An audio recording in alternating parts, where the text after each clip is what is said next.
voix du peuple, oh, la voix du peuple, oh, c'est bien, oh. Vincent Chilouise, étoile de la presse.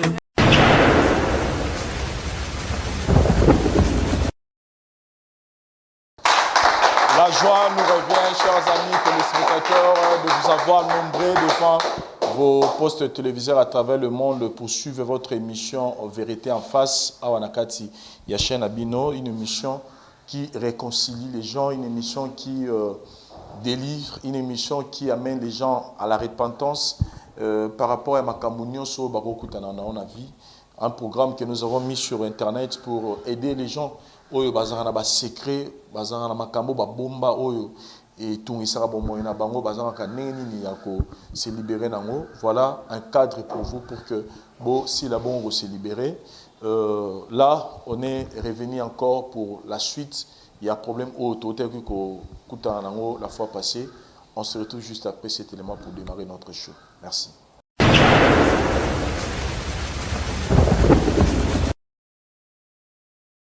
Pour bien passer vos séjours à Wanakati ya Congo, plus particulièrement à Kinshasa, vous avez besoin d'adresse mobile ya kitoko, ya ndako ya kitoko, pour ils répondre à la confort et à la qualité nyonso.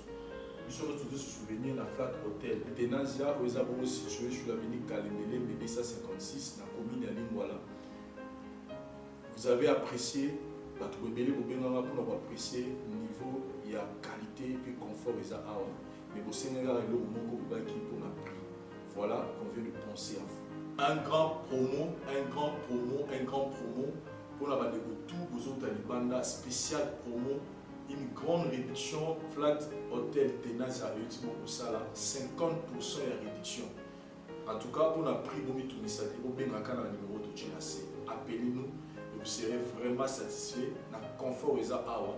Et le prix que je vais vous donner au foot en temps au Sala par jour, en tout cas, vous allez très heureux à votre appelez à ces numéros de Tchénassé pour vous allez bien servir. La qualité et le confort de l'Oesu Congo et Bazobé Mona Congo et à Flat Hotel Tenazia. Ici, il y a la qualité et le confort.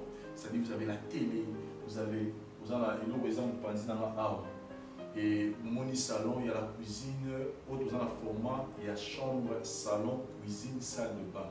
Et ils ont la primo reçu dans la télévision.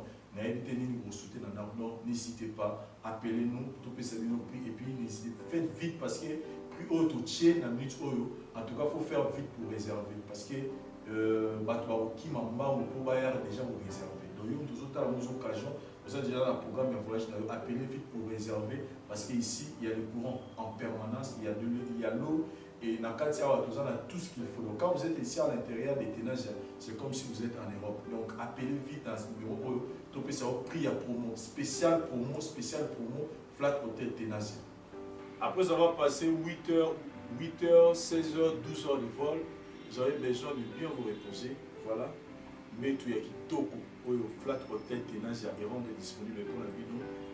Pour que vous puissiez bien vous reposer et tant que Kindaka, mes arabes, Kishasa, moi, Ozobino, Tambouli, vous avez aussi besoin de vraiment de bien vous reposer. C'est la raison pour laquelle Flat Hotel Tenazia est réservé numéro à Kitoko. Donc là où j'étais, Zaki Salon, tout Tambouli, tout cuisine, tout Kouti Nakati, il y a chambre d'or. Tout est bien équipé pour que vous passiez vraiment en vacances de Kitoko. Et le message spécial, tout ça, il y a promotion.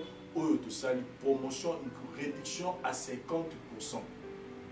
Pour y avoir plus de 50%, n'hésitez pas, appelez seulement le numéro de Tchénassé pour y avoir spécial promo et bandinega autant la publicité au Lelo.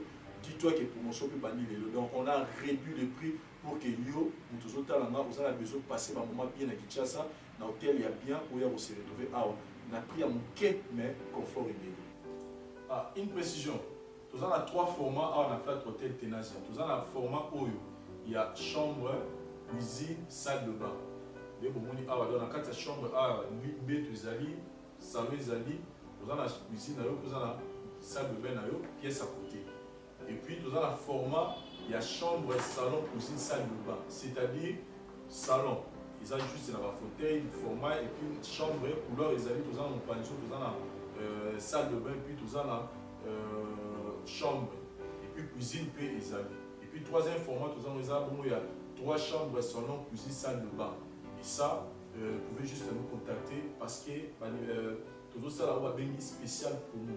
Réduction spéciale à 50%. Donc, bon, au foot va réduire en haut à 50%. Donc, c'est une opportunité pour nous autres appeler à ce numéro de Tchénassé pour réserver déjà à l'avance. Parce que prix, je répète, mais prix au Tchénassé, conforme sur mon A. Si on a mis sur prix en haut, en tout cas, quand vous réservez, donc appelez parce que le plat de les chambres sont limitées. Donc, si vous avez un retard, vous avez déjà si vous avez un magistrat, vous avez des détails, et puis nous avons balcon et au place pour vous occuper. Mais déjà à l'intérieur, il y a tout, courant permanent, moto cuisine équipée, tout est là pour que vous passiez à séjour bien à la carte hôtel Tenaza sur la ça se situe sur l'avenue Kalembele, numéro 256, la commune de Lingwala.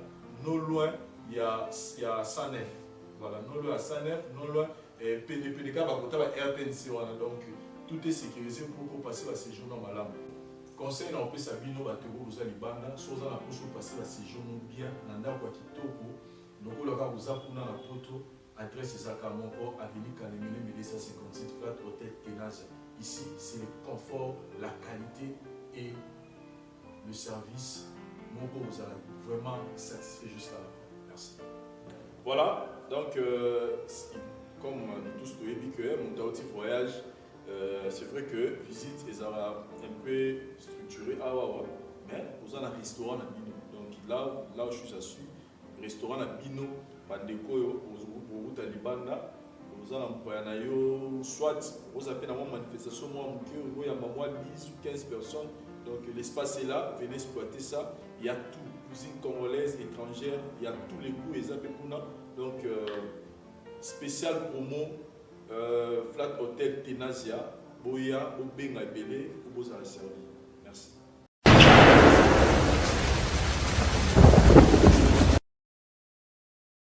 Oui, chers amis téléspectateurs, comme je venais de l'annoncer tout à l'heure, que le lotoyer, Poto Silissa, dossier Otozaki dans la fois passée, je pense qu'il y a trop de questions qui se sont posées au niveau de au niveau des commentaires.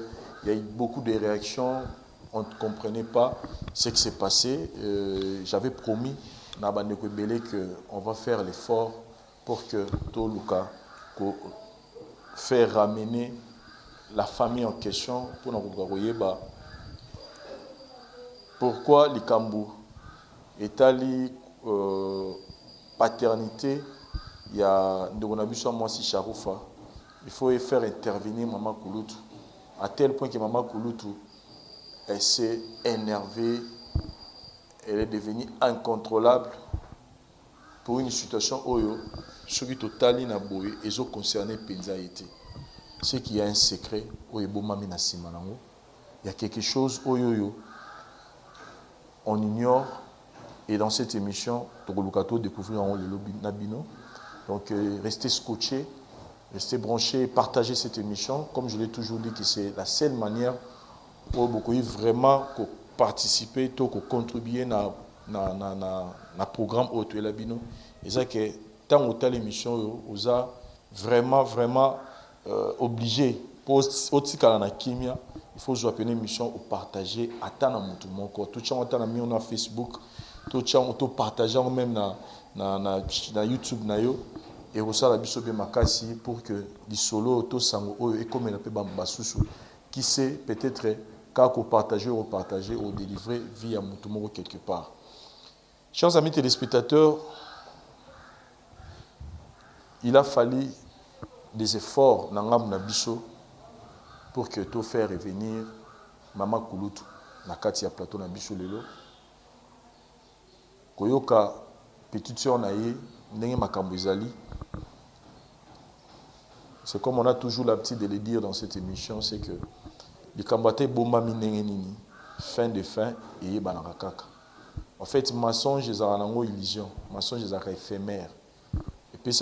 Mensonge et puis sa religion, c'est comme si tu résout tes problèmes, alors qu'à un moment donné, on comprend que la vérité prédominera toujours. Et Lélo, on a fait comprendre à Maman Kouloutou qu'il est temps, vérité en Eba. peu importe les conséquences, il faut vérité et banalilo. C'est pourquoi toujours comme ça, toute la famille, ils sont derrière nos murs pour que tout le monde koyeba réellement qu'est-ce qui se passe dans la famille Oyo. Oyo maman leki ayo bimis, ayo beta li solo ya papa ou abuti mwana et que maman kulutu a résisté. On se retrouve juste après. Merci.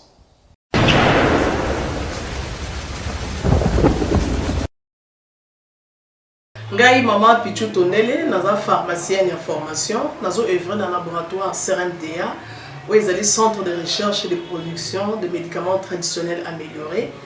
Tout est à disposition de bino ba cosmétique, tout ça des cosmétiques enrichis au collagène, ils ont traité ba tampon, ils ont traité ba rides, ils ont traité ba poche, ils ont traité ba imperfection mingi ya peau, pour ça il a sérum nango sous forme de masque, tout ça des crème réparateur, ils ont réparé pour ce qu'on a un problème avec acné, boutons, mapalata, et puis qu'on sait un sérum naïe, où ils ont enrichi dans l'acide hyaluronique. Tous on a d'ici gel douche, tous on a grand format, na petit format, et ça mis à paille, ils ont adouci un pot. Tous on a d'ici cheveux. Oyo ezo kolisa suki ba cheveux abîmés ba suki oyo ezo kata na pamba ba suki na ba teinte ezo bongisango ezo retarder repousse ya ba cheveux blancs ko ça na ngona huile na ngona bain d'huile toza na crème pommade toza na savon oyo ezo accompagner gamme ya ba cosmétique nyonso toza pe na ba médicaments dans le laboratoire CRMTA, tout la pommade Diazolex, ils ont pommade antidouleur, ils ont traité toute forme de douleur, même la douleur rhumatismale, ma colorovimba, ils ont traité en haut. Tout la crème Borex, où ils ont uniquement pour notre papa, ils ont rallongé le système de papa, et puis ils ont agrandi en haut. Tout la Diazostimule, où ils ont produit ils ont traité différentes formes d'impuissance sexuelle, éjaculation précoce, dysfonctionnement érectile, faiblesse sexuelle en général, et pas ils ont traité frigidité, ils ont sous forme de comprimé. Tout ça, la zinginalis, présenté sous deux formes, comprimé à sucer, non suppositoire, où ils ont traité différentes formes d'hémorroïdes internes et externes. Tout ça, la méamycine, où ils ont traité la levure. Tout ce qui est MIB, tout ce qui est maladie, kyste, il y a MIB, ils ont traité en eau sous forme de comprimé dans le sirop. Tout ça, la crème méamycine, où ils ont traité tout ce qui est maladie à peau. Genre d'être maladie à PC, mycose, c'est là qu'il y a mibali, surtout, il y a sapatou, maladie, l'auto, méamycine crème, ils ont traité en eau. Tout ça, la allium. Allium est à traiter toute forme, il y a hypertension, à normaliser tension, ce qui tension est mataga, à quitter si à normaliser, ce qui est quitter si à normaliser, et ça à partir de aïe. Tout ça la menga, oyo, et ça produit anti-anémique, bateau bazara connaissera problème et anémie, quelle que soit l'origine dans l'eau, menga, ils ont remonté, ils ont tonifié un peu, ils ont sa makasi énergie dans les autres. Voilà, ils ont gamme de produits CRMTA, laboratoire où ils ont travaillé essentiellement dans les phytomédicaments, dans les plantes médicinales. Donc, nous avons tous les produits au moment de et ça mis à partir de l'anxiété et de Congo. À part qui si on a si côté la bino, tous les maladies qui sont auto-traitées, la préparation personnalisée. Dans le cas de myome, par exemple, c'est une préparation mon corps et permettre de réduire la dimension de myome pour faciliter le robota. Tout le monde qui peut se rappeler, tout le monde voilà, tout traitera en couple. Et contact Nabiso, na Kinshasa, ils ont plus 243 81 83 13 322, plus 243 81 83 13 322. Plus 243 89 89 33 855 et na Libanda tous en plus 1 514 329 12 56 plus 1 438 765 64 73 voilà ça numéro à contact na biso ba deko ba kobenga Libanda na ka ba maladie songolo pakala maladie oya ba teigne tondante oyo esalaka ke moto abima ma fille na mutu to traitera ngopé donc pour contacter biso opposer problème na yo to ba plante nini o ezo solution na problème na yo bengenga awate ona ye awate yo benati likamneza a likami o eza a yo bengela nga o bengela ba ba yo kela makambo eza a kamba vérité mwana za mwana ngate mwana za mwana ngate kamba vérité mwana ngai yokana loba eloko likami papa na koyoka te yokana loba eloko na koyoka te papa na koyoka te likamoni ba bengenga a mama yoka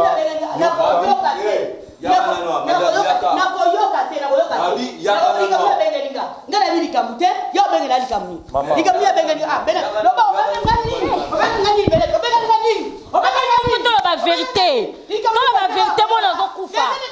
La vérité.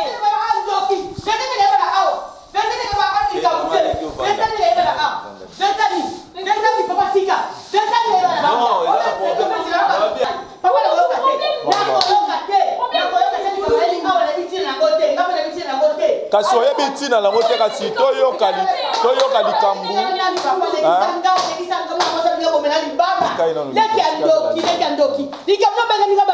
mama yoka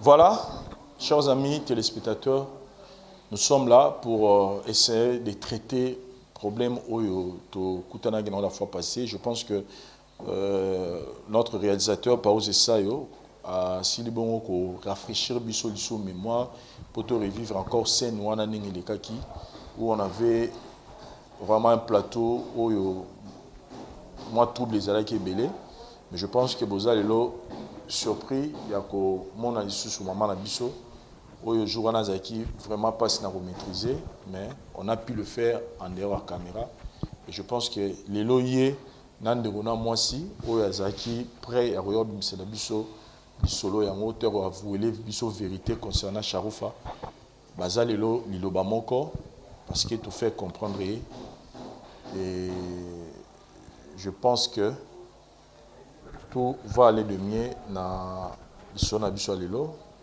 Avant de commencer, je m'aimerais dire quelque chose à papa Nabiso, papa Alain. Tout Seigneur, d'abord merci. N'engé ou accepté qu'on soit à l'issue. Parce qu'il y a des gens qui ils ont concerné, ils ont concerné moi aussi nayo, carrément ils ont concerné yo, étant que responsable de la famille. Donc il faut traiter jamais les Cameroun boy sans que yo zalawana. Tout Seigneur vraiment merci n'engé accepté. Awa et surtout que Sharoufa azapeka mwana na yo mwana ya mwana olobia botami na ndaku na yo mwana wa koli na ndaku na yo donc azapeka mwana yo rozala pe intéressant oyeba problème ndenge nini eza ko se passer awa Mama Leki bonjour. Bonjour. Toyambi yo lisusu na émission na biso lelo vérité en face pour que o mekampe ko yebisa lelo Sharoufa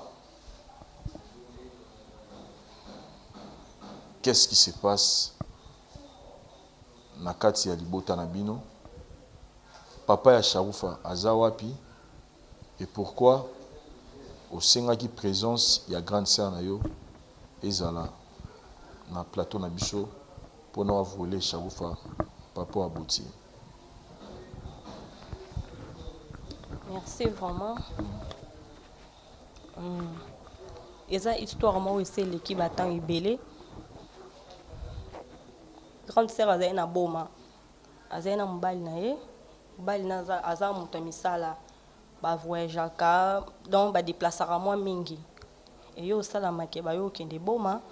Bamite bango kuna mobali na yazwaki imitation musuna kini nde bayokanaki kaya na place grande sœur ya na mobali na ye nde mobali na ye aproféraki grande sœur atikala na mpona mission mo eza de 2 à 3 ans eyo osalamaki grande sœur ayo obenganga yaka o rejoindre nga natikali nga moko na bana ifo ya tovanda ezalaki te ke yo ozalaki na zemi et que au kimaki ou préférait qui au vendre pas grande sœur na yo par rapport à nos amis nazemi, papa peut faire une explication. Les amis bon côté. Tes amis bon côté. Aux amis nazemi. Histoire n'y a pas en bêta. Ok. Après ça, on a eu kokende. Tant on a eu coma. Les grandes sérieux et sanga et là on a bengelio awa. Nazana zemi.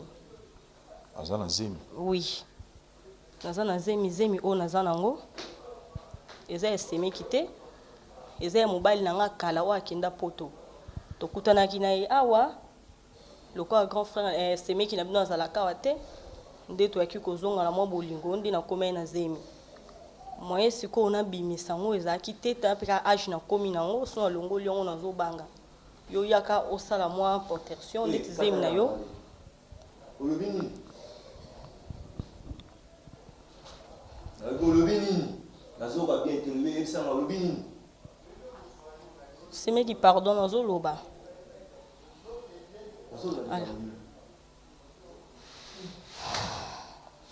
Likambo ya bona zo ka ki likambo zemo olobani. Papa, non comprendre bien le thème. Juste toza pona papa wa botingai.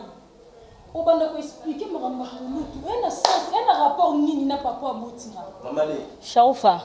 Ozo luka papa, luka pe mama. Mama le. Faut luka pe mama, ozo luka ka papa te.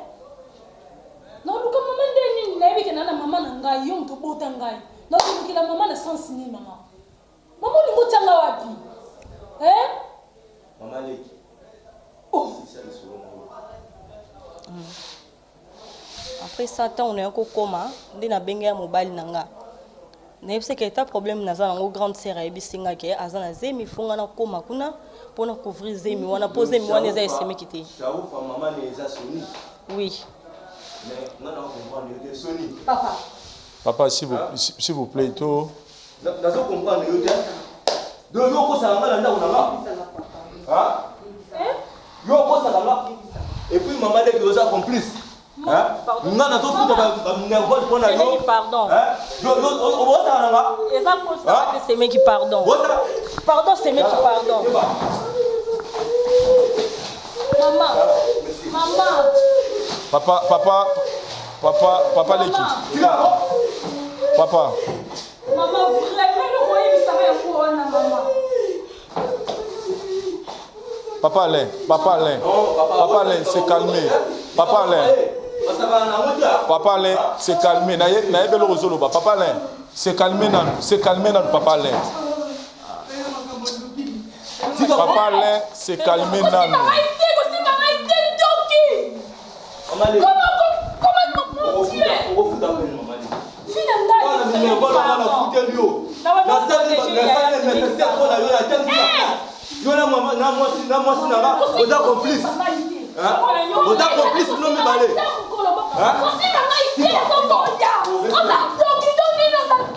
On se retrouve juste après, chers amis téléspectateurs. On maîtrise.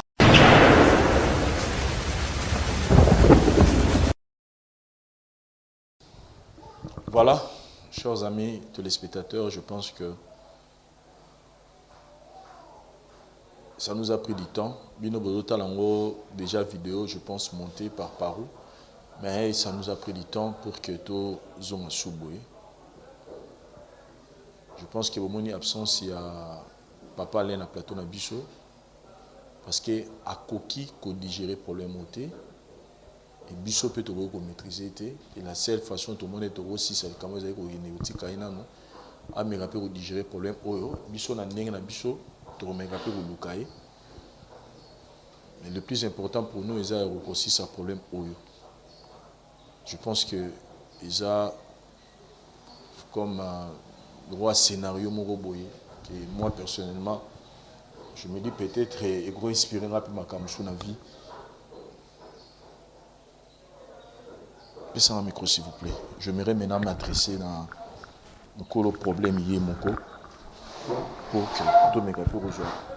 Maman, pour le tout, il faut aussi mon micro s'il vous plaît. Il faut courage parce que j'avoue à un droit il y a la vérité nyonso ya makambo ndenge eleka.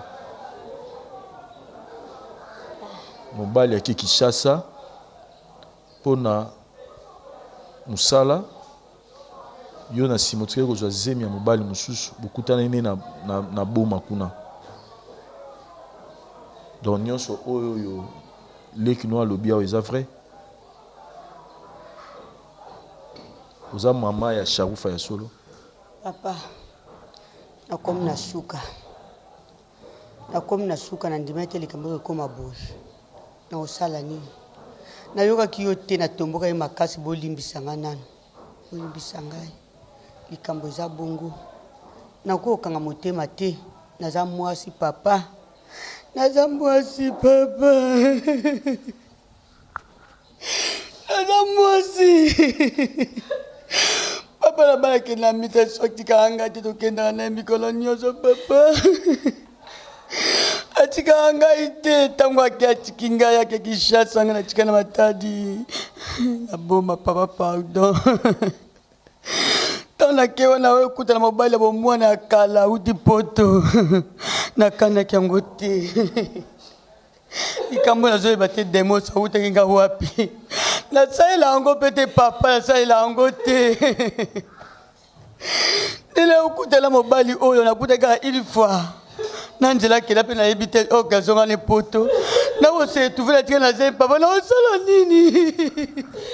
Le bate la sambwe papa le bate beaucoup vu libala na ngai papa mobali na conseil aboya ngai tina za poza foyer na panda na te e panda ta limbisanga ko comme na bona bino basala nzambe pasteur Soni yo kangai papa basala nzambe yo kangai boza la solution likambo na kokite ngala komi na suka na sambwe na kazali kamwe ko yeba na te yeba na saa nini bolimbisa ngai bolukenga kimia na ndaku na ngelo zo kaka kimia libala nange kufa te na bi bien Sharufa za mwana na ngai libala wana na linga kyango te na benga ndeleki na ngai na benga leki na zaka diable sata koza kingai bolimbisa ngai na mwelo na oloba suite papa kimia kana libala nange kota kimia kota boluka solution libala nanga za poze kufa te papa leza kanda makasi zakana kasi boko ompo kaka limbisa ngai papa alimbisa kana komi na suke kana kufa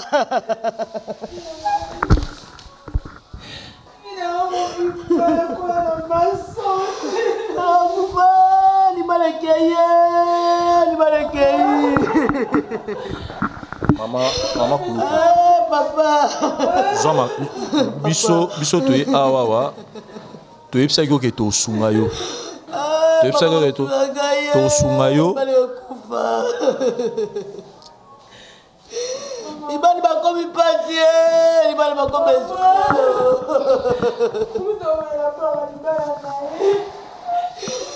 botika ngai te basala nzambe botika ngai te nalembie nzambe limbisa ngai bolimbisanga mpe bino lisusu nzambe na bamwai nzambe na bamwai nayebaki te balukelanga solution na likambo oyo nakokufa. Voilà, chers amis téléspectateurs, on se retrouve après. Merci.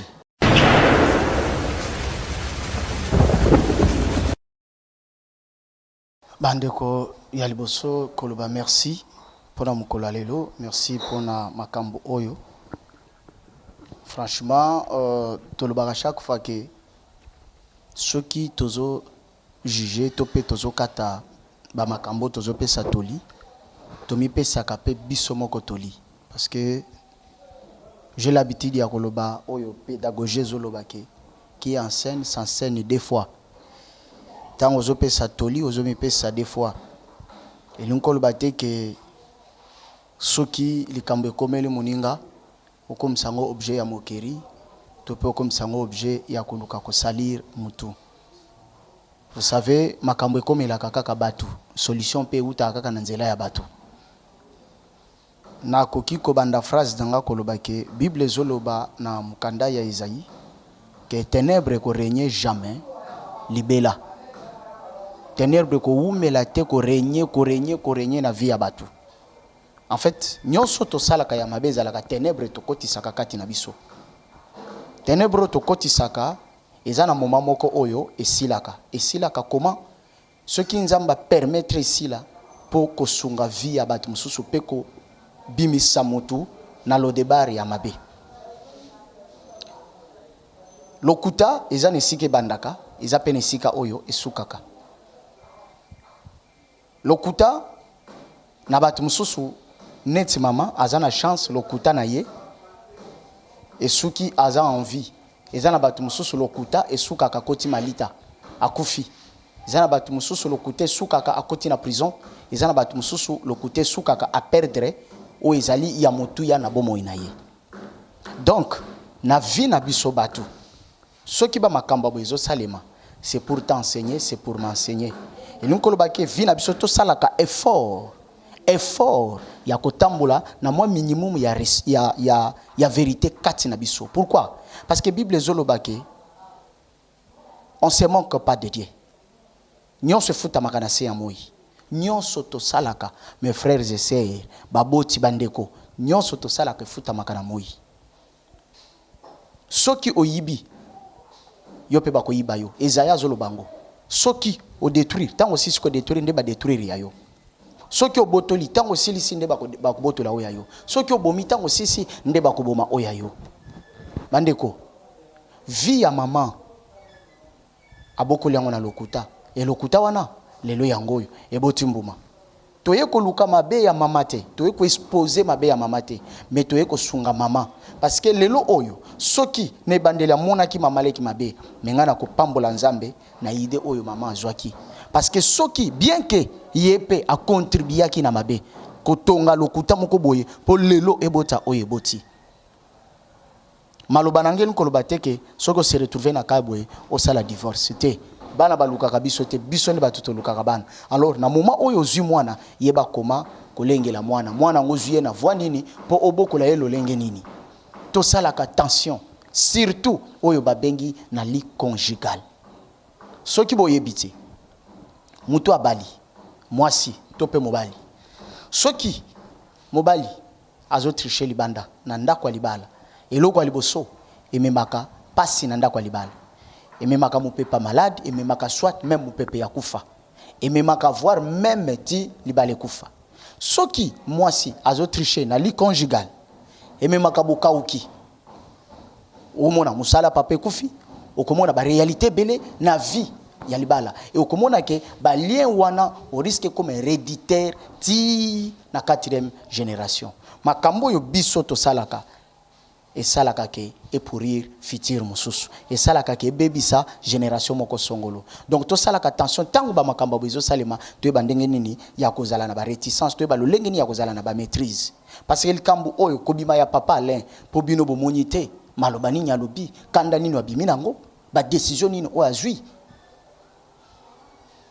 ovanda kana mwasi atikali ko zemi na yo et puis yo yebi ke mwana naza ya yote lokuta o esalami boye mama nabo moto na koloba naza desi mais na bonzambe na komisi nzambe parce que makambo bo ifebi mapona kote ya bato mususu bazo bomba ba secret bato mususu yo bazo boko la mabe kati na ba foyer bato mususu bazo boko la mabe kati na mabota pardon eleki nyonso vérité ezali kolo ya nyonso soko sengi mutu pardon ofungoli nzela pe obongisi nzela mais soko yebisi mutu vérité eza koluka sali mutu atambolaka na vérité solo ezalaka kati na ko sikola mezalaka pembeni na ye yango monike vérité ezalaka difficile po ebima mais ezalaka eloko moko facile pona kosunga vie ya mutu soko yebi kotambola na vérité te yeba ko zokunda vie na yo mais soko yebi kotambola na vérité même yo na age ozalaki nango mama bengaki yo ozaki pe capable ya kopamela yaya ozaki pe capable ya ozongisa na nzela et cela prouve que bo gérer situation wana problème wana même na ba parents na bino batikala ko yeba te même maman na bino atikala ko yeba problème te dans la gravité les kambo eleki une vingtaine d'années lelo ba découvrir les kambwana yo ko bima comment quoi que mobali no ayebaki quoi que batu mususu ba yebaki okobima comment na famille oyo ya bino to pe na famille oyo ya papa Alain okobima comment et nanu na mwana na bino moko bobimi koma mwana ko traiter bino koma akozwa bino lolenge nini ko bomba eloko boye ko bokola buzoba ya boye mobali soka uti poto aza ange te ayeli yo vite aussi au balaki on suppose Bible zolobake ne pensez pas aux événements passés comment yo si au bala atakutu mobali yango tokutana ka pe na basi o ya kala mi basi pe bakutana na mibali ya kala mais boko koma tina niveau wana te ko trahir mobali ti okoma na niveau ke bobima elelo zemetika biloko bongo e sale makaka bongo ezaka correction ya nzambe pour te dire que ve oyo salaki il fallait o accomplir mais lokolo kokisite il fallait sukaka na makambo suki mais nzamba zwa lokumu lokola makambo ibime la vérité en face toza sima na yo toza sima papa ale tolingi bonheur na bino makambo sozo bimiza pona bonheur na bino za pona bolamu na yeza pona bolamu ya petite sœur non ainsi que bolamu ya Sharufa parce que akoyiko vanda wana te na ignorance ayebite batmo banda ko lobela yeba makambo o ya yebite ko charger ye makanisi par rapport ya kombo ya papa nzamba zwa lokumu to sala musala oyo to meseni ko sala to sala musala izali din na biso ko sala pona kuluka o to sala mais eza makambo oyo e koma katina niveau famille parce que papa lendenga bimina mnokone alobi nini azoke récupérer ko réunir famille na ye alors to sala nini to sala derrière papa Alain to sala derrière to lukake to sauver oya mutu ya parce que ko détruire libalo etongami tant des années na likambo moke eza passé mais ya koluba mingi eza tant to sala en famille nzamba pambola biso.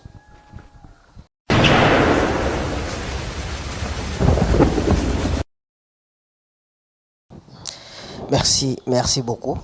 Merci. Et ça vraiment passe. Ce qui tozo kena na makomi poto zongisa ba mususu na nzela. Pasteur alobaki yango na mukana Esaïe 43 verset 18 à 19 qui tobo sana ba événement passé. To considérer ngote posi manzamba sala biso makambo asika. Et nous avons des relations qui vivent dans mokili. Et dans la relation, il faut que balaye yango na vie ya mutu. Faut que chango mo panzi ko zongi sango za na tinati. Surtout na ba relation amoureuse. So bana ko vivre na mutu songolo et simbate bokabwana kata relation wana libela. Et surtout si tu es déjà engagé kata relation wana.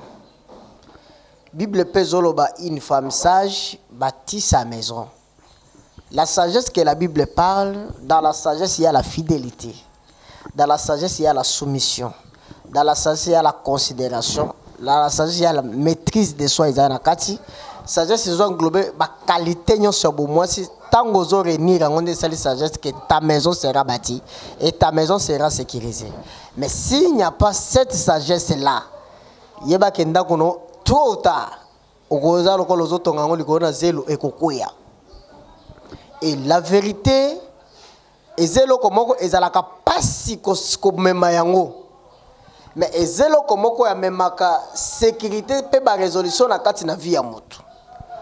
Okoko ndimoko salika mbolelo, okosi yango, oui c'est bon. Ezalo kolo sali maquillage, obombi elongi ya kala, ozolongi ya sikolati. Mais tango kosokola ozongi na bomoto no yakala. C'est ça le mensonge. On maquille situation moko comme une solution temporaire. Trop ou tard vérité bimana ngokaka. Atoko kufe kotika le kobima.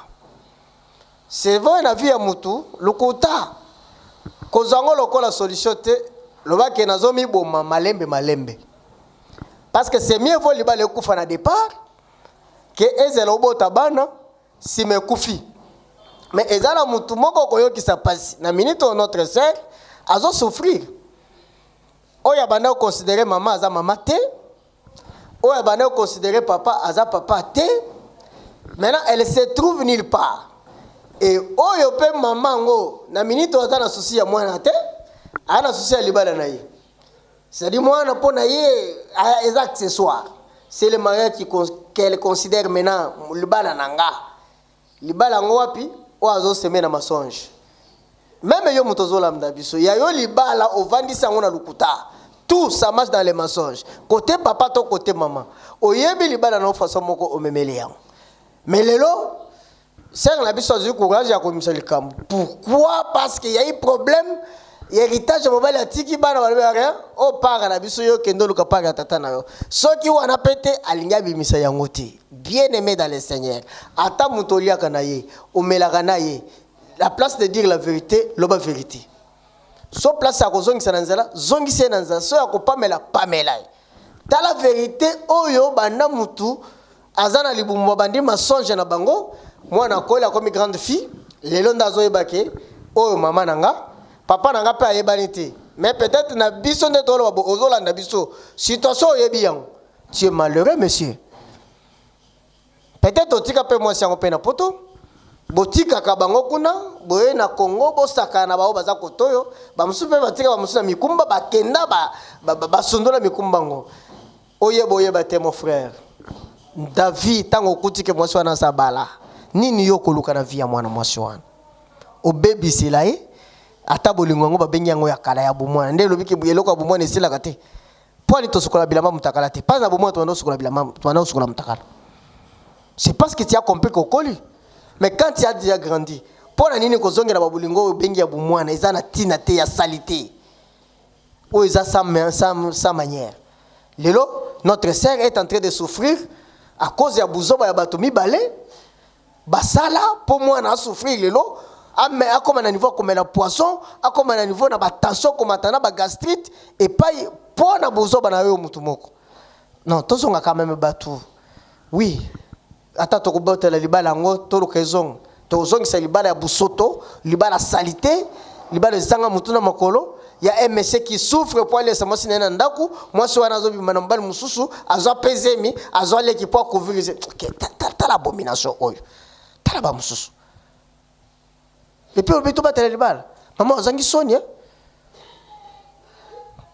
heureusement le papa soni kotela nga soki nga na kotolote on est à buzoba bando bomba mobile wana ti musala na ekufi tango lobeka banda comité pa masala musala bien il a comme ko souffrir comme malheureux pour mamuno salité le lobo ko telangai ce qui est important et la vérité c'est bimi conséquence ya lisumu na yo ya lukuta na yo ko sibira ngo okosibirango faut yoka pasi ya mwana ope azoka pasi obokoli mwana ma sœur 5 ans ambe pardon ya kota ba vie ya boy 5 ans pardon bote oyepe mwana nanga mobali pe bali ebisio ya bina couvrir yo pe mbolo ndimi que ton âme repose en paix moza bolola mobali. Pourquoi tu pas entrer dans des bêtises ba ça la moninga no mobali mabe yo zo kotela ye bo couvrir ngo pe ça lelo komoko yesengo na kati ya via bato. Merci, quand ça fait mal, il faut renoncer. Tozi pas comme abeti, toko ko maquiller ngote to pesa en forme. Ezamabe. Merci. Voilà, maman Yampani, hein?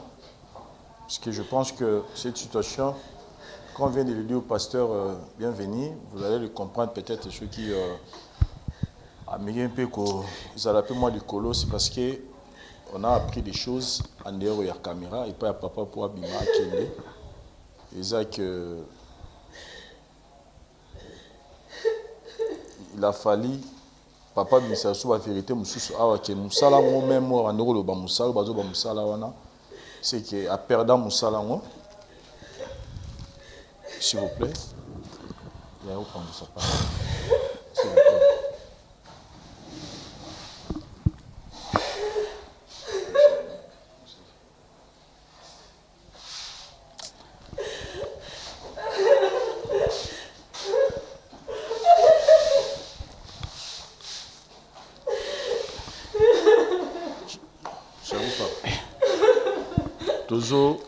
Toujours compatir na page que j'espère que tous allons juste une étape à conseil pour to yoka bando na biso le pasteur na de bando soiro solo na biso pour to bando to sunga yo. Et dans tous les cas Mabina circonstance c'est pour commissariat Nzambe. Je pense que tu ne pourrais jamais imaginer que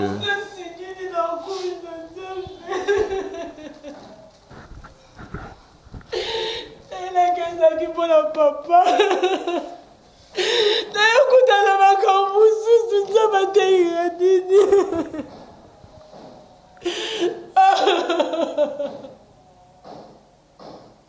mais au moins Nanzela ya koluka koyeba papa nde quand même ba vie na yo. C'est maman les maman. Mais au moins sikoyo ndenge toleka na internet je pense que mon papa on sera jamais. Si papa on va vie, je pense que on reconnaît que tout cœur, dans la relation tout ça. Peut-être qui sait qui peut aussi nous contacter.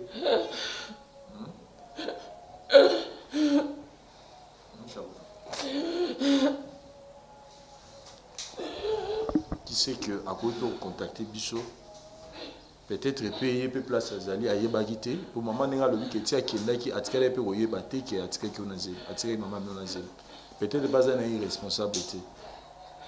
Peut-être dans telle mission pas rôle ou peut-être en somme peu makamno pas vie et qui est à niveau peut-être ou nous penser Zama ebine nini asala makamna toujours condamné acte maman posé na maman leki donc maman na yo na maman leki na yo toujours condamné fortement acte baposa ils a acte moro na éviter il faut vraiment réfléchir en haut même biso pe de biso comment ba ko penser et le bon mais ce qui est fait oyo ngana osingo zara juste aux makasi aux ala makasi pour que le kamango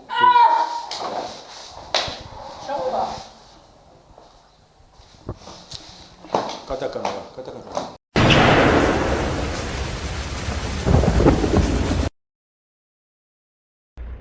Que Dieu vous bénisse. Partout vous me suivez en direct. Zamba Pambolabino, Apambolabino, Makasi Bisika Bozali. Merci. Bon message déjà Kolanda Bisso chaque jour dans la voix du peuple. Zamba Pambolabino. Merci mon frère Vincent Chilusi. Zamba Pambolayo, Apambolabino Nyonso. Grâce à Nzambe Zalikonabino, n'a souhaité Bino Nyonso meilleure vie 2021. Meilleure année pour nous. Que le bon Dieu vous bénisse, vous protège partout vous me suivez en direct. Zambe Azamalamou le Corona Bisso. C'est vrai, tu continues en 2021. Mais c'est quoi le message? Est-ce que le prophète a précisé ce message pour cette année 2021? Dieu m'a renouvelé encore le même message au APCNGAI l'année passée, dans le mois de mars. Active la spiritualité. Pour activer la spiritualité, abandonne vos choses. Et c'est Dieu là m'a donné encore le même message en entrant cette année 2021. Et puis c'est j'ai compris qu'il y a une mission spéciale au Nakoko Sala, non seulement ici en France, mais partout dans le monde, nous sommes au Salama. Il y a un épisode où nous sommes 2020, et lequel nous sommes tellement ébélés. Le monde des a troublé, et ça qui troublé. N'a pas d'aller passer. N'a makambu tellement ébélé. Mais Dieu nous a protégés. Nous sommes comptés parmi les vivants. Et sa grâce. Nous sommes comptés parmi les vivants. Nous sommes continue en 2021. 2021, tu as 20215. Et puis c'est ce chiffre à grâce. Mais tu continues à grâce. Donc tu continues à grâce. Alors yom tozo landanga est-ce que kombe tata maboko na ndaku olobi père konde ya solo to continue grâce to mérité parce qu'on a perdu des gens batu ba kufi na sens ebele to betele tay solo maboko. Oh merci na maboko beti na ndako comprendre. Laisse-moi te dire quelques secondes avant na kata na ngai na inem solo komoko début de l'année bandango na loi prophétique Zamba pesi ngai ba orientation à ligne prophétique nazo sala ba service prophétique en ligne. Na bandia wane oyo na bita na ba service prophétique en ligne et témoignage quand nous zo landanga sikoyo benga na okana numéro na opesa 0033 7 66 27 40 02 na bandeli 0033 7 66 40 02 ka numéro na pesio tango bengi luka ozwa orientation prophétique en ligne au Kumisanza. Mais bino oboza sur place à na Île-de-France. L'andanga très bien. Tozali sur place na Saint-Denis. mercredi, vendredi, dimanche. Mercredi, vendredi, c'est la consultation prophétique. Dimanche, tu as un samedi prophétique. Donc, le dimanche prophétique. Quand nous avons benga, loba prophète, nous avons expérimenté Nzambe na yo. C'est quoi mon orientation pour cette année 2021? Osa na pose orientation. Benga kabisi kozabi prophète na ndimi Nzambe wana. Mais tant ozo benga zo rendez-vous parce que boyebi en France na minute ba nombre ya bato ça limité pour na ba culte na ba séance. Ya on ebisi mutu nyoso zo landa. Zo numéro benga zo rendez-vous. Loba na ozo rendez-vous na ngai pona ya na service ya mercredi to vendredi to dimanche. Na ebisi ozo rendez-vous Nzambe opambola yo. Na ina biso loko moko. Cette maladie eza pour kufate. On dit problème au côté nango senti le côté nango et ça peut ebebisa ote. Mais na ebisa yo na janvier o eza la fin. Yango Nzamba pesinga orientation ya 12 jours prophétiques. Nazo bandango le 12, nazo silisango le 24. Et pendant ce temps-là, na ebison toza na Île-de-France, oza place aux ali. Sokoza musika soit rendez-vous le 24 janvier au Sambela na biso, aux en Angleterre, aux en Belgique, aux en Allemagne, pays aux ali. Soit rendez-vous le 24 janvier et ça 110 services on a une orientation à lavage au Bandamakambu Mususu. Donc le 24 janvier et ça une journée spéciale pour nous. Alors place aux alliés, n'hésitez pas. Banda déjà qu'on s'est préparé, vous avez en Belgique, vous avez pays le 24 na Père Condé de France. Mais on a sur place, soit rendez-vous mercredi, vendredi, yaka. Je confesse le Dieu d'Abraham, le Dieu d'Isaac, le Dieu d'Israël, Azan Zamba Aïdi Nabala et Azan Zambe ya Père Nangaï, apôtre Aïdi, apôtre Bolia. C'est clair, il m'a baptisé et je crois que Zambe a changé, la voyance existe pour révéler la Makambo Bombani. Il n'y a pas de problème. Nazo yambayo sikoyo zo rendez-vous. Zambo a visité ka visiter. Mon problème c'est résistant. Mais si là, mon kambo zanango et si là. Nene biso loko moko. Mon zo landa. Yo e batso to benga yo ça pour déranger yo notre argent bon non. Moi je t'appelle pour que toi tu témoignes. Pays nyoso zali, province ozali. Pour hésiter WhatsApp et faciliter batu nyoso. Fais enregistrer. Ça, la programme nayo, soit rendez-vous prophétique. Oza Moussika, je sais comment suivre ton cas. Oza sur place, directement, Ozoya na Saint-Denis. Mais Oza na payé Moussika, banda kozaba rendez-vous et tu viendras témoigner. Moi, Nana Rubika, yo kozwa solution, tu viendras témoigner. Que mon Dieu vous bénisse. Kozangate, bengaka siko 0033 7 66 27 40 0D. Bengaka siko. Quand nous landanga, Benga Kakasiko, soit la première personne à Robenga. Merci.